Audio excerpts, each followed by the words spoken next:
서울 근교 소도시 청살리. 이곳에는 3대째 이어져 내려온 박씨 가문의 청산 양조장이 자리하고 있었다. 오래된 기와 지붕 아래로 은은히 퍼지는 막걸리 향은 이 동네의 상징이나 다름없었다. 하지만 그 고즈넉한 풍경 뒤에는 아무도 모르는 어두운 그림자가 서서히 자라나고 있었다. 마이너스.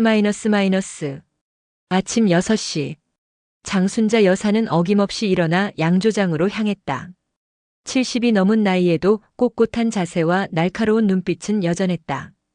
50여 년간 이 집안을 지켜온 그녀에게 양조장은 단순한 사업장이 아니라 생명과도 같은 존재였다.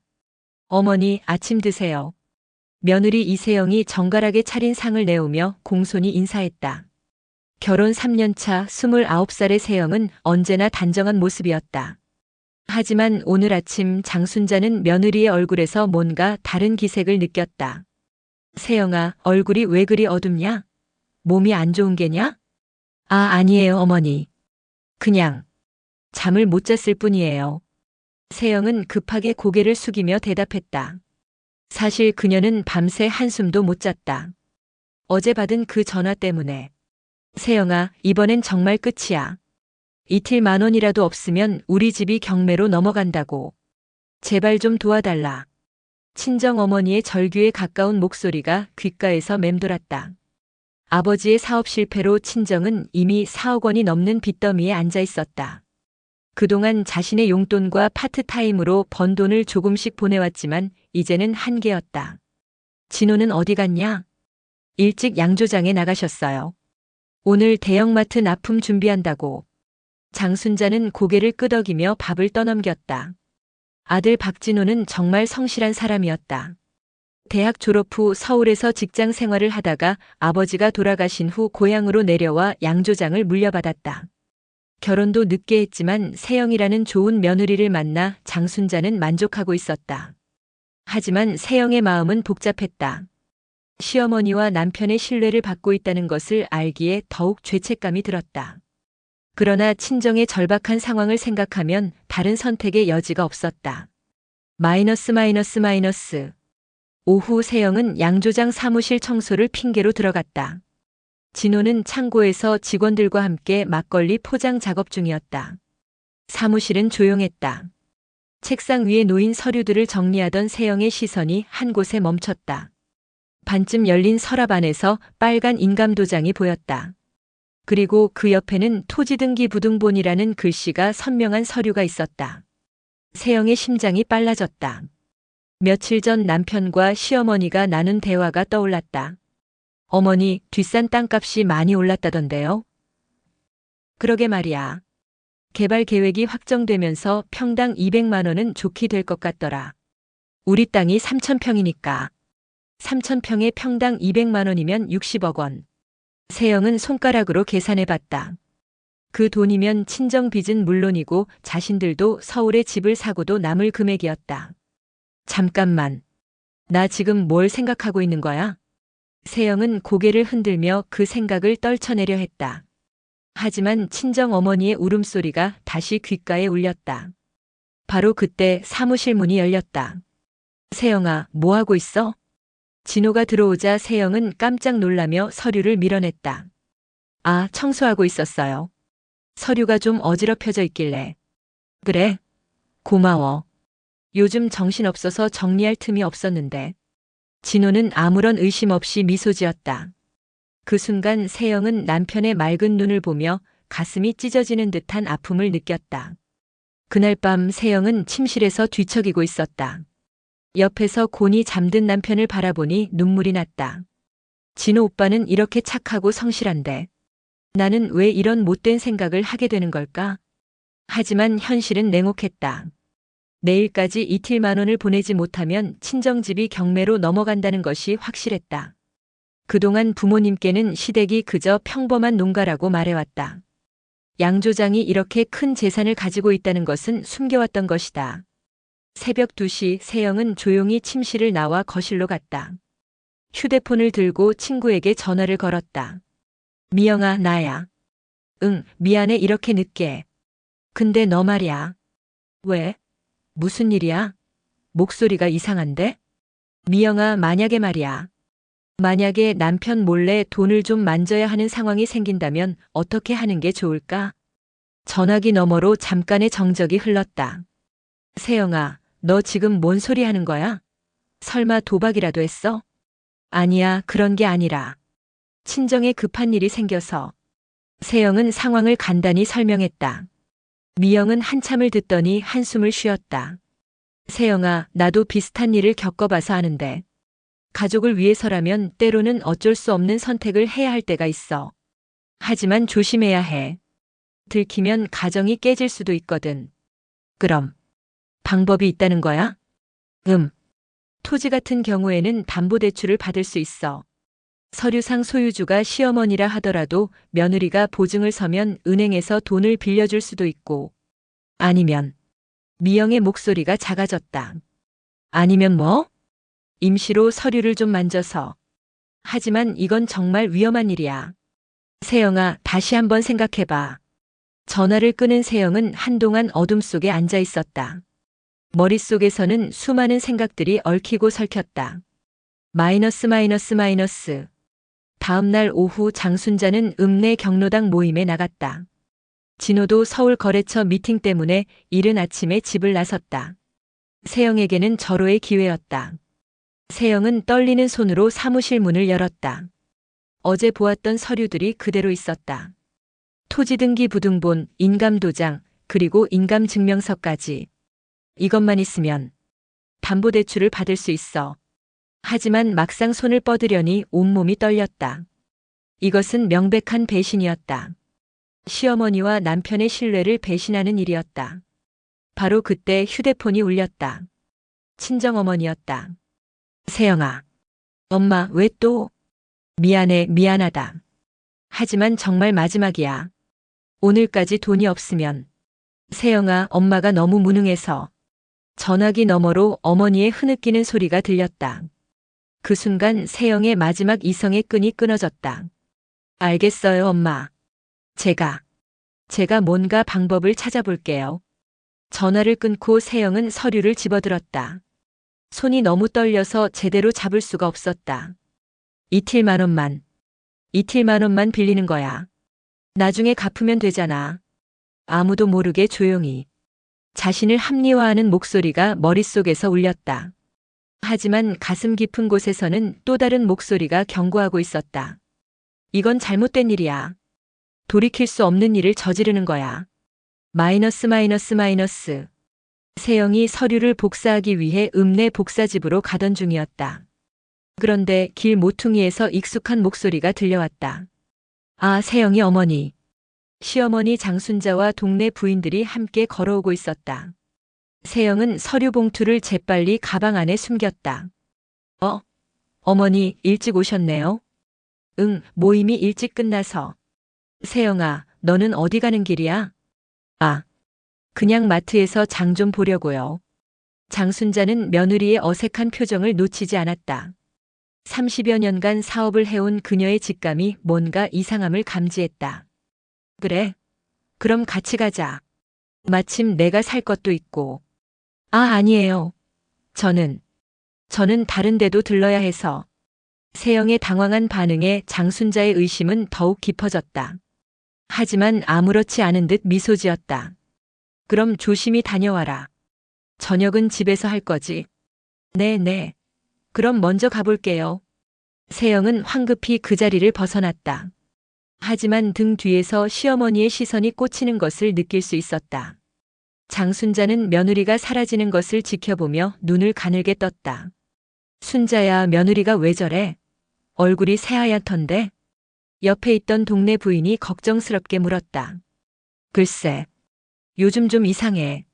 뭔가 숨기는 게 있는 것 같아. 마이너스. 복사집에서 나온 세영은 은행으로 향했다. 가슴이 마구 뛰었지만 이제 돌아갈 수 없었다. 친정의 절박한 상황과 자신의 양심 사이에서 그녀는 이미 선택을 한 것이다. 담보대출 상담받으러 왔습니다. 은행 직원은 세영이 내민 서류를 검토했다.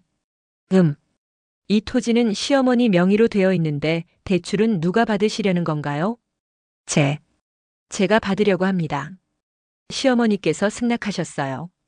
그럼 시어머니께서 직접 오셔서 보증을 서셔야 하는데. 세영의 얼굴이 하얗게 질렸다. 계획에 차질이 생긴 것이다. 아니면 시어머니 명의로 대출을 받으시고 따님이 공동 명의로 들어가시는 방법도 있습니다. 하지만 이 경우에는 직원의 설명이 계속됐지만 세영의 머릿속은 하얗게 변해 있었다. 결국 시어머니 모르게는 불가능하다는 뜻이었다. 은행을 나선 세영은 절망감에 빠졌다. 시간은 흘러가고 있었고 방법은 점점 막막해져만 갔다. 그때 휴대폰이 울렸다. 미영에게서 온 문자였다. 세영아, 어제 말한 거. 내가 아는 사람이 있어. 조금 위험하긴 하지만 확실한 방법이야. 만나볼래? 세영은 한참을 망설이다가 답장을 보냈다. 어디서 만날까? 마이너스. 미영이 소개한 사람은 뜻밖에도 정장을 말끔히 차려입은 중년 남성이었다. 커피숍 구석진 자리에서 만난 그는 자신을 김대리라고 소개했다. 이세영 씨 맞죠? 미영 씨한테 이야기 들었어요. 네. 하지만 전 정말 급한 상황이어서. 알고 있어요. 친정 빚 문제죠? 이런 경우가 생각보다 많아요. 특히 시댁에 재산이 있는 경우에. 김대리는 능숙하게 이야기를 풀어나갔다. 방법은 간단해요. 토지 서류를 임시로 좀 수정해서 단기 대출을 받는 거예요. 한 달 정도면 충분하고 그 사이에 다른 방법을 찾아서 갚으시면 돼요. 하지만 그건 불법 아닌가요? 엄밀히 말하면 그렇죠. 하지만 단기간이고 실제로 그 토지의 가치는 충분하니까 누구에게도 피해를 주지 않아요. 게다가 한 달 후에는 원상복구하는 거니까. 김대리의 말은 솔깃했다. 하지만 세영의 양심은 여전히 저항하고 있었다. 수수료는 얼마나 되나요? 대출 금액의 10%예요. 27만 원 대출 받으시면 270만 원. 세영은 계산해 봤다. 27만 원에서 수수료 270만 원을 빼면 2,430만 원. 친정 빚을 갚기에는 부족했지만 일단 급한 불을 끌 수는 있었다. 시간은 얼마나 걸리나요? 내일까지 서류 준비해 주시면 모레 오전에는 돈이 나와요. 정말 안전한 거죠? 김대리는 자신만만하게 고개를 끄덕였다. 걱정 마세요. 지금까지 수십 건을 해봤지만 한 번도 문제된 적 없어요. 이세영 씨 같이 급한 분들을 많이 도와드렸거든요. 마이너스. 집으로 돌아온 세영은 저녁 준비를 하면서도 머릿속이 복잡했다. 김대리의 제안을 받아들일 것인가 말 것인가. 여보 왔어? 진호가 서울에서 돌아왔다. 평소보다 밝은 표정이었다. 어떻게 됐어요? 계약? 응. 대형마트 체인점에 정식 입점하기로 했어. 앞으로 매출이 많이 늘어날 것 같아. 진호는 기쁨에 차서 이야기했다. 그리고 세영을 안으며 속삭였다. 여보, 조금만 더 힘내자. 우리도 곧 서울에 집 마련할 수 있을 거야. 그 순간 세영은 눈물이 날 것 같았다. 남편은 자신들의 미래를 위해 열심히 노력하고 있는데 자신은 그 뒤에서 배신을 계획하고 있다니. 진호 오빠. 응? 왜? 아니에요. 그냥 고마워서. 저녁 식사 시간 장순자가 의미심장한 말을 꺼냈다. 세영아, 요즘 어디 아픈 데는 없지? 얼굴이 계속 안 좋아 보여서. 아니에요, 어머니. 괜찮아요. 그래? 그런데 말이야. 장순자는 잠시 멈췄다가 계속했다. 오늘 읍내에서 널 봤는데 무슨 급한 일이라도 있는 거 아니야? 세영의 손에 든 젓가락이 덜컥 떨어졌다. 아, 아니에요. 그냥 마트에서 장 보려고. 마트? 내가 본 곳은 은행 쪽이었는데? 정적이 흘렀다. 세영은 아무 말도 할 수 없었다. 진호가 어색한 웃음을 지으며 끼어들었다. 어머니, 세영이가 은행에 갈 일이 뭐가 있겠어요? 착각하신 거 아니에요? 그럴까? 나이가 드니까 눈이 어두워지나 봐. 하지만 장순자의 눈빛은 여전히 날카로웠다. 세영은 그 시선을 피하기 위해 고개를 숙였다. 마이너스. 그날 밤 세영은 잠들 수가 없었다. 시계는 새벽 2시를 가리키고 있었다. 내일 오전까지 결정을 내려야 했다. 침실을 나와 거실에 앉은 세영은 휴대폰을 들었다. 김대리의 명함을 바라보며 한참을 망설였다. 친정 어머니한테 전화를 걸어볼까 싶었지만 이 시간에는 잠들어 있을 것이다. 대신 지난 몇 달간 받았던 어머니의 절망적인 전화들이 머릿속에서 재생됐다. 세영아, 정말 미안하다. 하지만 달리 방법이 없어. 내 아버지가 이렇게 될 줄 알았으면 차라리 우리 때문에 내가 고생하는 걸 보니까 죽고 싶다. 세영은 눈물을 닦으며 일어났다. 사무실로 향하는 발걸음이 무거웠다. 사무실 문을 열고 들어간 세영은 책상 앞에 앉았다. 서랍을 열면 그 서류들이 있을 것이다. 그것들을 가져가서 김대리에게 주면 모든 것이 시작될 것이다. 하지만 그 순간 벽에 걸린 가족 사진이 눈에 들어왔다. 결혼식 때 찍은 사진. 행복해 보이는 자신과 진호, 그리고 흐뭇하게 웃고 있는 장순자의 모습. 내가 정말 이런 일을 저질러도 되는 걸까? 세영의 손이 서랍 손잡이에 닿았다. 조금만 당기면 서류들이 보일 것이다. 친정을 구할 수 있는 마지막 기회일지도 모른다. 그런데 바로 그때였다. 세영아? 뒤에서 목소리가 들렸다. 세영은 깜짝 놀라 돌아봤다. 장순자가 서 있었다. 어머니? 왜 안 주무세요? 나이가 들어서 잠이 안 와. 그런데 너는 이 밤중에 여기서 뭐 하고 있는 거야? 장순자의 눈빛이 서랍을 향해 있던 세영의 손을 향했다. 세영은 손을 재빨리 뒤로 빼며 대답했다. 아, 내일 정리할 서류가 있어서 미리 확인해 보려고. 서류? 무슨 서류? 장순자가 한 걸음 다가왔다. 세영은 등에서 식은땀이 흘렀다. 그냥 양조장 관련 서류요. 세영아. 장순자의 목소리가 낮아졌다. 너 혹시 뭔가 숨기는 일이 있는 거 아니야? 그 순간 세영의 마음속에서 모든 것이 무너져 내렸다. 더 이상 버틸 수가 없었다. 시어머니의 날카로운 직감 앞에서 모든 거짓말이 무력해 보였다. 어머니. 세영의 목소리가 떨렸다. 응? 뭐라고? 사실은 바로 그 순간 현관문이 열리는 소리가 들렸다. 불이 켜져 있네. 진호의 목소리였다. 서울 출장에서 늦게 돌아온 것이다. 세영과 장순자는 동시에 거실을 향해 고개를 돌렸다. 이 긴박한 순간에 진호가 들어온 것이다. 여보? 어머니? 왜 둘 다 안 주무세요? 진호가 사무실로 걸어오고 있었다. 세영은 가슴이 터질 것 같았다. 이제 정말 모든 것이 끝일까? 장순자는 며느리를 빤히 쳐다보며 말했다. 진호야, 내 부인이 나한테 할 말이 있다는데. 세영의 얼굴은 하얗게 질렸다. 이제 정말 돌이킬 수 없는 순간이 다가오고 있었다. 그녀의 손은 여전히 그 서랍 가까이에 있었고 시어머니의 의심스러운 눈빛은 점점 더 날카로워지고 있었다. 진호가 사무실 문턱에 서서 두 사람을 번갈아 바라봤다. 무슨 일이에요? 분위기가 이상한데. 세영은 입술을 깨물며 마지막 선택의 순간을 맞이하고 있었다. 모든 것을 털어놓을 것인가 아니면 끝까지 감출 것인가. 그리고 과연 지금까지의 계획을 실행에 옮길 것인가. 세영은 손끝이 차갑게 떨리는 것을 느끼며 시어머니의 방으로 발걸음을 옮겼다. 복도에 울리는 자신의 발소리조차 너무나 크게 들렸다. 이제 돌이킬 수 없어. 반드시 해내야 해. 시어머니는 오후 내내 TV 앞에서 졸고 있었다. 세영은 조심스럽게 서랍장으로 다가가며 숨을 죽였다. 첫 번째 서랍, 두 번째 서랍, 세 번째 서랍 깊숙한 곳에서 마침내 붉은 도장함을 발견했다. 휴. 한숨과 함께 도장을 꺼낸 세영의 입술에는 묘한 미소가 번졌다. 그녀는 이미 한 달 전부터 이 순간을 준비해왔다.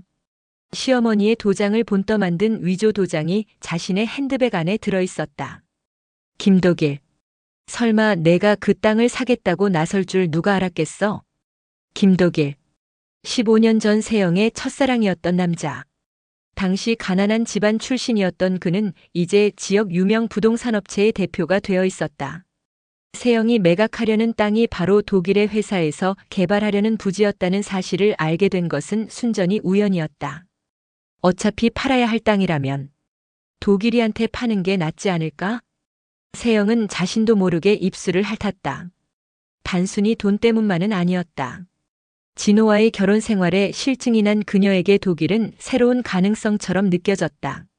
다음 날 오후 세영은 독일과의 약속 장소인 고급 커피숍에 도착했다.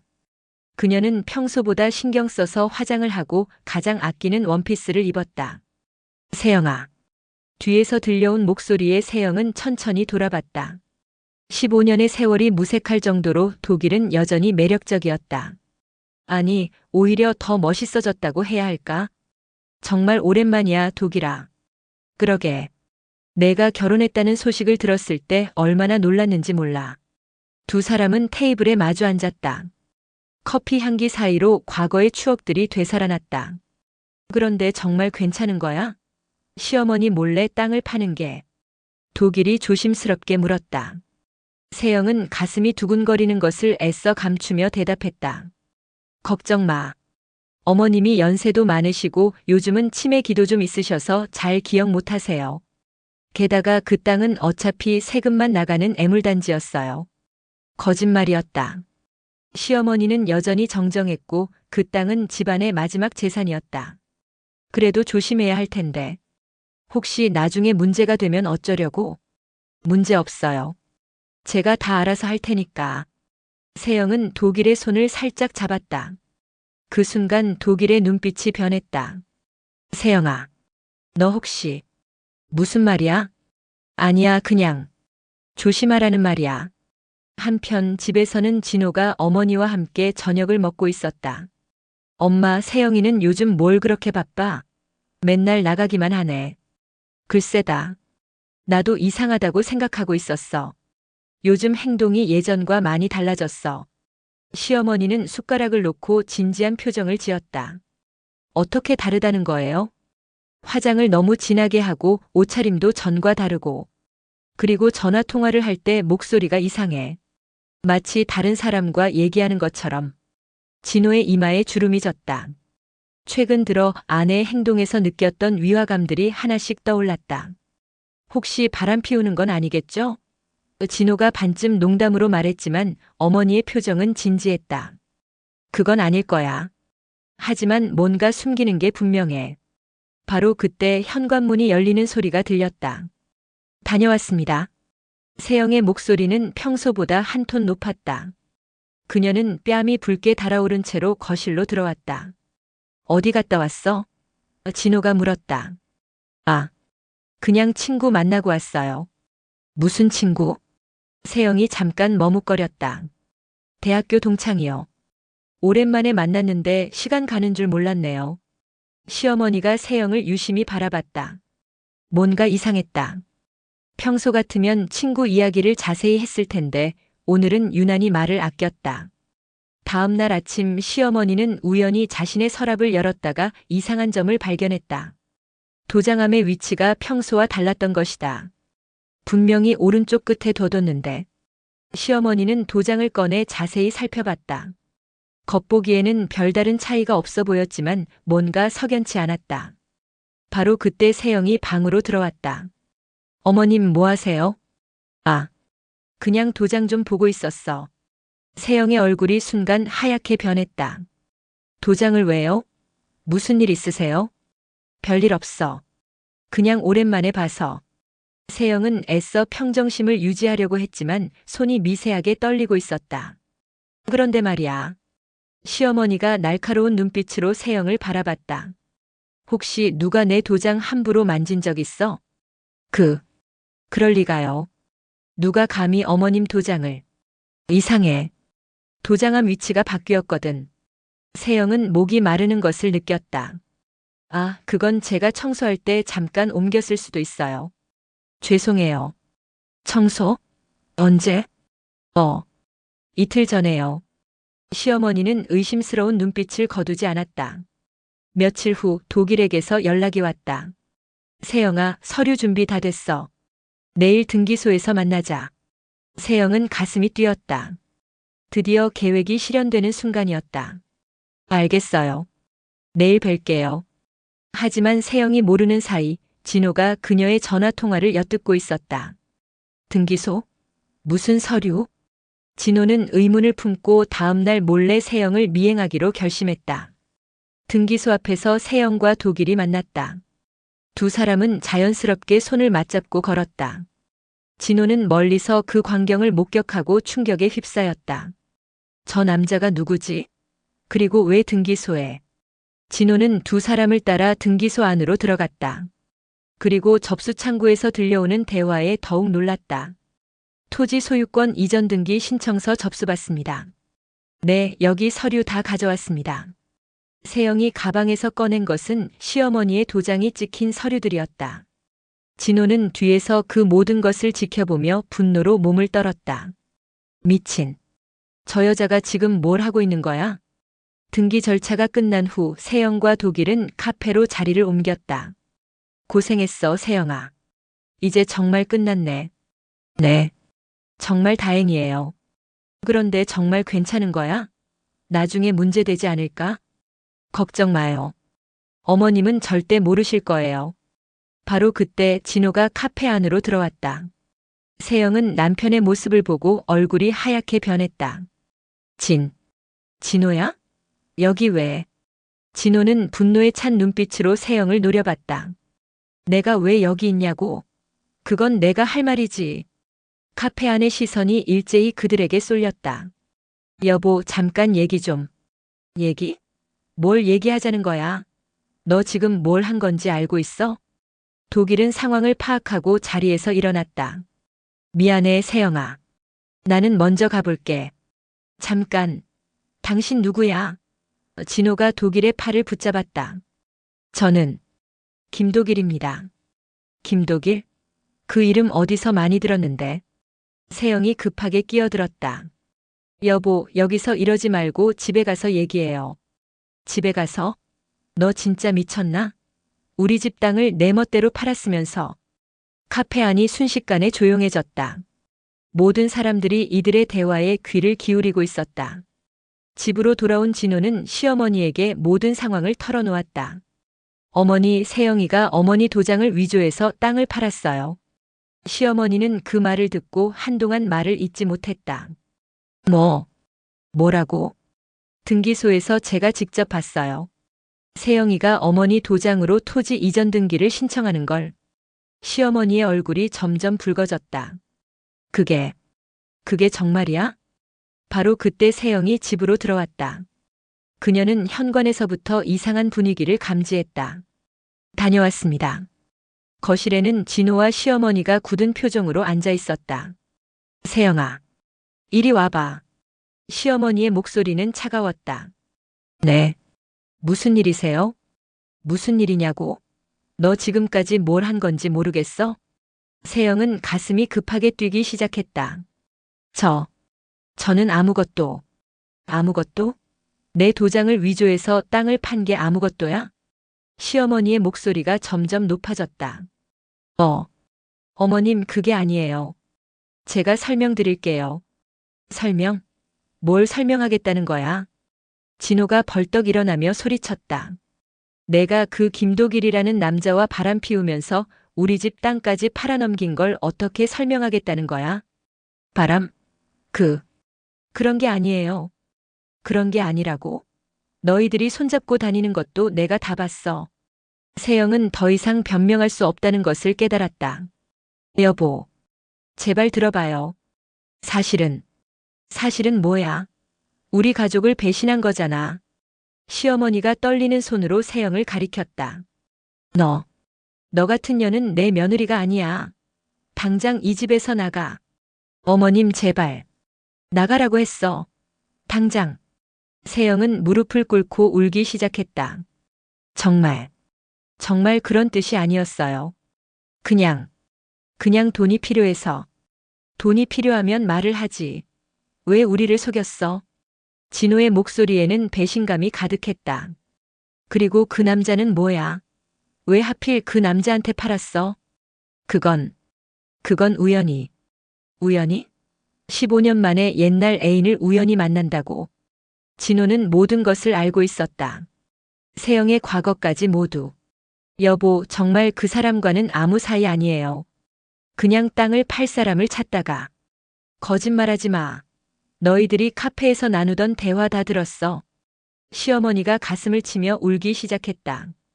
이 집안이 망했다. 완전히 망했어. 어머님, 제발 용서해 주세요. 제가 다시 되찾아올게요. 되찾아와? 이미 등기까지 넘어간 걸 어떻게 되찾아와? 진호는 허탈한 웃음을 지었다. 그리고 위조된 도장으로 한 거잖아. 이건 범죄야, 범죄. 감옥 갈 수도 있어. 세영은 그제야 자신이 얼마나 큰 일을 저질렀는지 깨달았다. 나는 어쩌면 좋아. 시어머니가 중얼거렸다. 그 땅이 우리 집안의 마지막 재산이었는데. 세영은 더 이상 할 말이 없었다. 모든 거짓말이 들통났고 가족들의 신뢰는 완전히 무너졌다. 여보, 정말 미안해요. 제가 잘못했어요. 미안하다고? 이제 와서 미안하다고 해서 뭐가 달라져?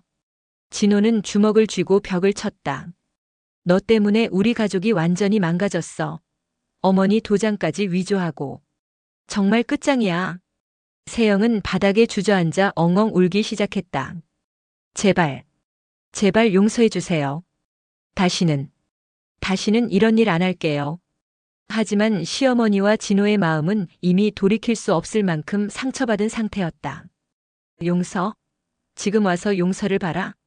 시어머니의 목소리는 차가웠다. 너는 이 집안의 며느리 자격이 없어. 당장 나가. 어머님, 나가라고. 더 이상 내 얼굴 보기 싫어. 진호도 아내를 향해 등을 돌렸다. 나도 더 이상 널 아내로 인정할 수 없어. 이혼하자. 이혼? 여보, 그런 말 하지 마요. 그런 말? 이 상황에서 달리 무슨 말을 하겠어. 집안에는 절망적인 침묵이 흘렀다. 세영의 탐욕과 거짓말이 불러온 파국이었다. 시어머니는 가슴을 치며 중얼거렸다. 내가 뭔 죄를 지었다고. 이런 며느리를 맞아들였을까. 그리고 진호는 창밖을 바라보며 말했다. 어머니, 내일 변호사를 만나봅시다. 이 일을 법적으로 해결해야겠어요. 세영은 그제야 자신이 돌이킬 수 없는 강을 건넜다는 것을 깨달았다. 위조된 도장, 배신당한 가족, 그리고 무너진 신뢰. 모든 것이 그녀가 감당해야 할 대가였다. 집안은 이제 돌이킬 수 없는 파국으로 치달았고 세영의 거짓말로 시작된 이 모든 일은 가족을 완전히 파괴시켜버렸다. 세영이 거실 소파에 앉아 있을 때 현관문이 열리는 소리가 들렸다. 진호가 회사에서 일찍 돌아온 것이었다. 그런데 그의 표정이 심상치 않았다. 평소와 달리 굳어진 얼굴로 세영을 바라보는 그의 눈빛에는 분노와 실망이 가득했다. 여보, 왜 그렇게 일찍 들어와? 세영이 어색하게 미소를 지으며 일어났다. 진호는 대답 대신 휴대폰을 세영 앞에 내밀었다. 화면에는 한 남자와 세영이 카페에서 다정하게 대화하는 사진이 떠 있었다. 이게 뭐야? 진호의 목소리는 차갑게 떨렸다. 세영의 얼굴이 하얗게 변했다. 사진 속 남자는 다름 아닌 자신의 과거 연인이자 지금까지 비밀리에 만나고 있던 강민수였다. 이건 오해야. 우연히 마주쳐서. 우연히? 진호가 비웃었다. 회사 동료가 보내준 사진이 이것뿐일 거라고 생각해? 이미 몇 달째 내가 그 남자와 만나고 있다는 걸 다 알고 있어. 그때 안방에서 장순자가 나왔다. 무슨 일인지 궁금해하는 표정으로 두 사람을 바라보았다. 무슨 일이야? 왜 이렇게 시끄러워? 진호는 어머니에게 휴대폰을 보여주었다. 장순자의 얼굴도 순간 굳어졌다. 세영아, 이게 뭐야? 어머님, 정말 아무것도 아니에요. 그냥 친구일 뿐이라고요. 하지만 진호의 다음 말이 세영을 더욱 궁지로 몰았다. 친구? 강민수가 누군지 내가 조사해봤어. 내가 나와 결혼하기 전에 3년간 사귄 남자 아니야? 그리고 지금은 대기업 부장으로 승진했다면서. 세영의 얼굴에서 모든 혈색이 사라졌다. 더 이상 변명할 수 없었다. 진호야, 들어봐. 정말 설명할 수 있어. 설명? 진호가 소리쳤다. 뭘 설명하겠다는 거야? 결혼한 지 15년이 넘도록 나를 속이고 어머니를 속이고 다른 남자와 바람을 피운 걸 어떻게 설명하겠다는 거야? 장순자가 세영을 똑바로 바라보았다. 그녀의 눈빛은 평소와 달리 차갑고 날카로웠다. 세영아, 솔직히 말해. 그 남자와 무슨 관계야? 세영은 한동안 입을 열지 못했다. 하지만 이미 들킨 상황에서 더 이상 거짓말을 할 수도 없었다. 어머님, 죄송합니다. 세영의 목소리가 떨렸다. 민수는 제가 진우를 만나기 전에 사귀었던 사람이에요. 하지만 지금은 정말 아무 관계 아니라고요. 아무 관계가 아니라고. 진우가 또 다른 사진을 보여주었다. 그럼 이건 뭐야? 너희가 호텔에 들어가는 모습이잖아. 세영의 다리가 후들거렸다. 그녀는 바닥에 주저앉으며 흐느끼기 시작했다. 미안해. 정말 미안해. 장순자가 세영 앞에 다가가 앉았다. 세영아, 어머니가 묻는 말에 정직하게 대답해. 그 남자와 언제부터 다시 만났어? 6개월 전부터요. 세영이 눈물을 흘리며 대답했다. 6개월? 진호의 목소리가 더욱 높아졌다. 그럼 내가 사업 때문에 힘들어할 때, 어머니가 편찮으실 때 너는 다른 남자와. 진호야, 진정해. 장순자가 아들을 제지했다. 세영아, 계속 말해봐. 세영은 더 이상 숨길 수 없다는 걸 깨달았다. 모든 것을 털어놓기 시작했다. 민수가 먼저 연락했어요. 회사에서 승진하고 나서 저에게 다시 시작하자고 했어요. 처음엔 거절했는데. 처음엔 거절했다고. 진호가 비웃었다. 그럼 나중엔 승낙했다는 뜻이지? 세영이 고개를 숙였다. 저도 모르게 예전 감정이 되살아났어요. 민수는 성공했고 여유가 있었어요. 저에게 좋은 것들을 해주고 특별하게 대해줬어요. 그 순간 장순자의 얼굴이 굳어졌다. 그래서 우리 집은 뭐야? 너를 특별하게 대해주지 않았다는 거야? 아니에요, 어머님. 그런 뜻이 아니라. 그럼 무슨 뜻이야? 장순자의 목소리에 분노가 담겼다. 15년 동안 너를 친딸처럼 키우고 집안의 모든 일을 맡겼는데 그게 부족했다는 거야? 진호가 주먹을 꽉 쥐며 서 있었다. 그의 온몸이 분노로 떨리고 있었다. 세영아, 너 정말. 진호가 말을 잇지 못했다. 나는 너를 완전히 믿었어. 어머니도 너를 완전히 믿으셨고. 세영이 진호의 다리를 붙잡았다. 여보, 제발 한 번만 용서해줘. 정말 마지막이었어. 다시는 안 만날게. 마지막? 진호가 세영의 손을 뿌리쳤다. 마지막이라니? 그럼 그동안 몇 번이나 만난 거야? 세영은 대답하지 못했다. 진실은 그보다 훨씬 충격적이었다. 진호가 다시 휴대폰을 꺼내 또 다른 사진을 보여주었다. 이것들도 봐. 지난 2달 동안만 해도 10번 넘게 만났더라. 그리고 이건 뭐야? 화면에는 세영이 민수와 함께 고급 레스토랑에서 식사하는 모습, 백화점에서 쇼핑하는 모습, 심지어 해외여행을 가는 공항에서의 모습까지 있었다. 장순자가 깜짝 놀랐다. 해외여행? 세영아, 너 언제 해외여행을 갔어? 그것도 거짓말이었어, 어머니. 진호가 대신 대답했다. 세영이 친구들과 부산에 간다고 했던 지난달, 실제로는 그 남자와 제주도에 갔던 거야. 장순자의 얼굴이 창백해졌다. 세영을 바라보는 그녀의 눈빛에는 실망과 분노가 가득했다. 세영아, 어떻게 이럴 수가 있어? 세영은 계속 울면서 용서를 빌었다. 어머님, 정말 죄송해요. 정말 잘못했어요. 제가 미쳤었어요. 하지만 진호의 마음은 이미 돌이킬 수 없을 만큼 상처받았다. 미쳤었다고? 진호가 냉소했다. 미쳤었다는 핑계로 다 해결될 것 같아? 15년 결혼 생활이 다 거짓말이었다는 걸 어떻게 받아들이라는 거야? 그때 장순자가 중요한 사실을 꺼냈다. 세영아, 솔직히 말해. 그 남자가 다시 나타난 게 우연이야? 세영이 눈물을 닦으며 고개를 들었다. 무슨 말씀이세요? 내가 바보인 줄 알아? 장순자의 목소리가 차가워졌다. 지난 1년 동안 우리 집 재산 정리하는 일로 너무 바빴잖아. 부동산도 정리하고 예금도 정리하고. 그 모든 걸 내가 도맡아서 했고. 세영의 얼굴이 더욱 하얘졌다. 그 남자가 너한테 접근한 시기가 언제야? 우리가 재산 정리 시작한 시기와 비슷하지 않아? 진호도 뭔가 이상하다는 걸 느꼈다. 어머니, 무슨 말씀이세요? 장순자가 세영을 똑바로 바라보았다. 세영아, 그 남자가 우리 집 재산에 대해 물어본 적 없어? 세영은 대답하지 못하고 시선을 피했다. 그 모습이 이미 답이었다. 역시 그렇구나. 장순자가 한숨을 쉬었다.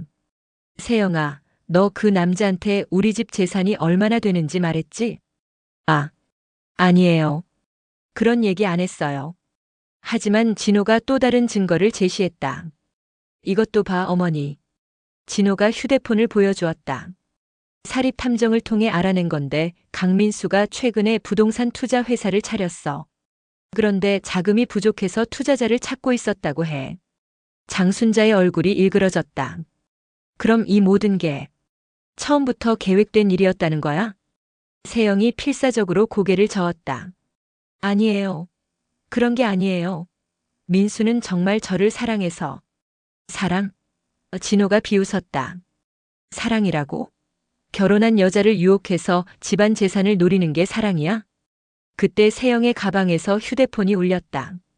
화면에는 민수라는 이름이 떠 있었다. 진호가 번개같이 휴대폰을 낚아챘다. 여보세요? 진호가 전화를 받았다. 전화 너머로 남자의 목소리가 들렸다. 세영아, 어떻게 됐어? 시어머니 설득했어? 진호의 얼굴이 더욱 굳어졌다. 누구세요? 전화 너머가 조용해졌다. 그리고 곧 전화가 끊어졌다. 설득? 진호가 세영을 바라보았다. 뭘 설득하라는 거야? 세영은 더 이상 숨길 수 없었다. 민수가 투자 제안을 했어요. 좋은 수익을 낼 수 있다고. 투자? 장순자가 벌떡 일어났다. 투자라니? 내 재산을 그 남자한테 투자하라는 거야? 세영이 고개를 끄덕였다. 1억 원 정도만. 진짜 좋은 기회라고 했어요. 그 순간 진호와 장순자는 모든 걸 깨달았다. 이 모든 것이 처음부터 세영과 민수가 꾸민 일이었다는 것을. 장순자가 세영 앞에 서서 차갑게 내려다보았다. 세영아, 너 정말 그런 속셈으로 우리 집에 들어온 거야? 아니에요, 어머님. 처음엔 정말 아니었어요. 처음엔? 장순자의 목소리가 떨렸다. 그럼 나중에는 그런 생각을 했다는 거네. 세영이 눈물을 흘리며 바닥에 엎드렸다. 어머님, 정말 죄송해요.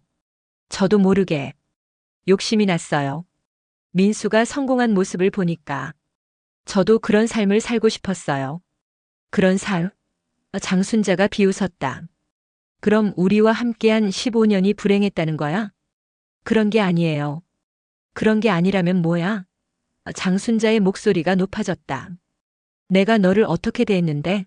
친딸처럼 키웠고 집안 모든 일을 맡겼고 재산 관리도 다 너한테 맡겼는데. 진호도 분노를 참지 못했다. 어머니 말씀이 맞아. 우리가 세영이를 얼마나 믿었는데.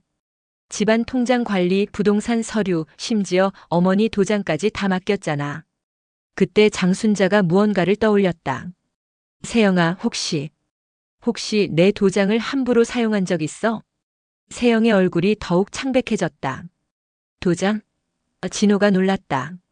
어머니, 무슨 말씀이세요? 장순자가 안방으로 들어가더니 서류 봉투를 들고 나왔다. 내가 며칠 전에 은행에서 받은 거야. 내 명의로 대출 상담을 받았다는 통보서야. 대출 상담? 진호가 서류를 받아보았다. 어머니가 언제 대출 상담을 받으셨어요? 나는 받은 적 없어. 그런데 내 명의로 2천만 원 대출 상담을 받았다고 나와 있어. 모든 시선이 세영에게 쏠렸다. 세영아, 설마 너. 세영이 고개를 숙이고 흐느꼈다. 미안해요. 정말 미안해요. 민수가 급하게 돈이 필요하다고 해서 잠깐만 빌리려고. 잠깐만? 장순자가 소리쳤다. 내 도장을 몰래 사용해서 대출을 받으려고 했다고. 아직 받지는 않았어요. 상담만 받았어요. 하지만 진호가 또 다른 서류를 발견했다. 이건 뭐야? 어머니 명의로 된 부동산 담보대출 신청서잖아. 세영은 더 이상 변명할 수 없었다. 모든 것이 드러났다. 장순자가 세영을 바라보는 눈빛은 이제 완전히 식어 있었다. 세영아, 나는 정말 너를 믿었어. 친딸보다도 더 믿었어. 세영이 장순자의 다리를 붙잡았다. 어머님 제발. 한 번만 더 기회를 주세요. 정말 뉘우치고 있어요. 하지만 장순자는 세영의 손을 뿌리쳤다. 기회? 장순자의 목소리가 떨렸다. 15년이 충분한 기회 아니었어? 그동안 내가 너를 얼마나 믿고 의지했는데. 진호도 더 이상 참을 수 없었다. 세영아, 이제 그만해. 나는 너를 더 이상 믿을 수 없어. 여보, 제발. 제발?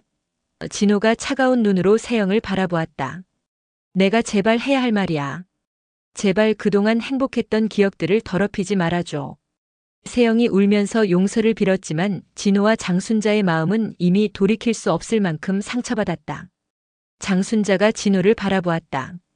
진호야, 내 생각에는. 저도 알겠어요, 어머니. 진호가 단호하게 대답했다. 이혼하겠습니다. 세영이 깜짝 놀라 일어났다. 이혼? 여보, 그러지 마. 제발 다시 한번 생각해봐. 하지만 진호는 이미 결심을 굳혔다. 생각은 끝났어. 15년 동안 충분히 생각했고 충분히 믿었어.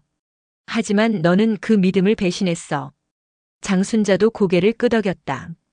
세영아, 미안하지만 너는 이제 우리 가족이 아니야. 그날 저녁 세영은 자신의 짐을 꾸려야 했다. 15년간 함께 살던 집에서 떠나야 하는 현실이 믿어지지 않았다. 진호는 세영의 짐 꾸리는 것을 도와주지도 말을 걸지도 않았다. 다만 냉랭하게 지켜보기만 했다. 여보, 정말 끝인 거야? 세영이 마지막으로 물었다. 끝이야. 진호의 대답은 단호했다. 내일 이혼 서류를 준비할 거야. 세영이 장순자에게 다가갔다. 어머님, 저를 정말 용서하실 수 없나요? 장순자는 세영을 바라보지도 않았다. 용서? 장순자가 한숨을 쉬었다. 세영아, 나는 70이 넘은 늙은이야. 내가 얼마나 살지도 모르는데 남은 시간을 배신한 사람을 믿으면서 살 수는 없어. 어머님, 그리고 말해둘 게 있어. 장순자가 차갑게 말했다. 혹시라도 내 재산에 욕심내지 마. 모든 것은 진호가 상속받을 거고 너와는 아무 관계 없어. 세영의 마지막 희망마저 무너졌다. 진호가 현관문을 열었다. 나가. 세영이 가방을 들고 문 앞에 섰다. 15년간 살던 집을 마지막으로 돌아보았다. 거실의 가족 사진들, 부엌의 추억들, 모든 것이 이제는 남의 것이 되었다. 여보, 만약 제가 다시 돌아올 수 있다면. 없어. 진호가 단칼에 잘랐다. 다신 이 집 앞에도 오지 마. 세영이 집을 나서자 현관문이 닫혔다. 그 소리가 마치 자신의 인생을 닫는 소리처럼 들렸다. 며칠 후 세영은 작은 원룸에서 혼자 지내고 있었다. 15년간 누렸던 안락함과는 전혀 다른 삶이었다. 민수에게 연락을 해봤지만 그는 이미 세영을 차단했다. 세영의 상황이 나빠지자 바로 연락을 끊어버린 것이었다. 역시 처음부터 내 재산만 노린 거였구나. 세영은 그제야 모든 것을 깨달았다. 민수의 사랑이라는 것도 자신의 새로운 시작이라는 것도 모두 거짓이었다. 혼자 남은 원룸에서 세영은 과거를 돌이켜보았다. 진호가 자신을 얼마나 아껴줬는지, 장순자가 자신을 얼마나 믿어줬는지 이제야 깨달았다. 내가 얼마나 큰 실수를 했을까. 하지만 이미 늦었다. 돌이킬 수 없는 강을 건너버린 것이었다. 한편 집에서는 진호와 장순자가 조용히 대화를 나누고 있었다. 어머니, 혹시 후회하세요? 후회? 장순자가 고개를 저었다. 전혀 안 해. 오히려 다행이야. 다행이라고요? 응. 만약 이런 일이 나중에 터졌다면, 만약 내가 죽고 나서 터졌다면 어떻게 됐을까? 너는 평생 모르고 살았을 거야. 진호가 고개를 끄덕였다. 그러게요. 차라리 지금 알게 되어서 다행이에요. 진호야, 힘들지? 솔직히 힘들어요. 15년이라는 시간이 거짓말이었다는 게 믿어지지 않아요. 장순자가 아들의 어깨를 토닥여 주었다. 괜찮아. 시간이 지나면 괜찮아질 거야. 그리고 우리에게는 아직 서로가 있잖아. 네, 어머니. 진호야, 이번 일로 깨달은 게 있어? 뭔가요? 가족의 신뢰가 얼마나 중요한지 말이야. 돈이나 재산보다 훨씬 소중한 거라는 걸. 진호가 깊이 고개를 끄덕였다. 맞아요, 어머니. 세영이가 우리 재산을 노렸다는 것보다 우리의 신뢰를 배신했다는 게 더 큰 상처예요. 그렇지. 돈은 다시 벌 수 있어도 한번 깨진 신뢰는 돌이킬 수 없거든. 몇 달 후 세영은 여전히 혼자 살고 있었다. 이혼 절차는 순조롭게 진행되어 법적으로도 완전히 남남이 되었다. 어느 날 세영은 우연히 거리에서 진호를 마주쳤다. 하지만 진호는 세영을 못 본 척하고 지나갔다. 진호야. 세영이 불렀지만 진호는 돌아보지 않았다. 그 모습을 보며 세영은 깨달았다. 자신이 잃어버린 것이 얼마나 소중했는지를. 세영은 작은 편의점에서 아르바이트를 하며 하루하루를 살아갔다. 예전의 풍요로운 생활과는 천지 차이였다. 하지만 가장 힘든 것은 경제적 어려움이 아니었다. 내가 정말 소중한 사람들을 잃어버렸구나. 진호의 따뜻한 사랑, 장순자의 깊은 신뢰, 그리고 15년간 쌓아온 가족이라는 이름의 행복. 그 모든 것을 욕심 때문에 버려버린 것이었다. 세영은 매일 밤 후회했다. 만약 민수의 유혹에 넘어가지 않았다면, 만약 욕심을 부리지 않았다면 지금도 따뜻한 가정에서 행복하게 살고 있었을 텐데.